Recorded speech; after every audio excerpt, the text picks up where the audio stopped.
নমস্কার। রাজ্য জুড়ে শিক্ষাক্ষেত্রে নিয়োগ দুর্নীতি নিয়ে যখন তোলপাড় এবং দিনের পর দিন যখন চাকরি বাতিলের সংখ্যা বেড়েই চলেছে ক্রমাগত, তখন বাঁকুড়া পুলিশের তরফে একটি নজিরবিহীন উদ্যোগ নেওয়া হলো। সেই নজিরবিহীন উদ্যোগ কি না, স্কুলে পড়াবেন সিভিক ভলান্টিয়ার, অর্থাৎ শিক্ষকতার কাজ করবে সিভিক ভলান্টিয়ার। আর এই নিয়ে কিন্তু প্রশ্ন উঠে গেছে যে সিভিক ভলান্টিয়ার যে কারণে নিযুক্ত হয়েছে সেই কাজ বাদ দিয়ে তারা স্কুলে পড়াবে।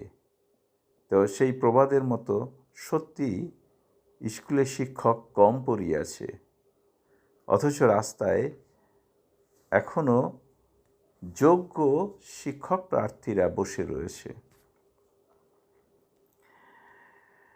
জেলা পুলিশ সূত্রের খবর, অঙ্কুর প্রকল্পের আওতায় জেলার জঙ্গলমহলের 5টি থানার প্রতিটি অঞ্চলে একটি করে ও বাকি অন্যান্য থানাগুলিতে একটি করে মোট 124টি শিক্ষাকেন্দ্র চালু হবে, যেখানে প্রাথমিক স্তরের পড়ুয়াদের অঙ্ক ও ইংরেজি শিক্ষার ওপর জোর দেওয়া হবে, যার প্রতিটি শিক্ষাকেন্দ্রেই শিক্ষকের ভূমিকায় থাকবেন সংশ্লিষ্ট এলাকার সিভিক ভলান্টিয়াররা।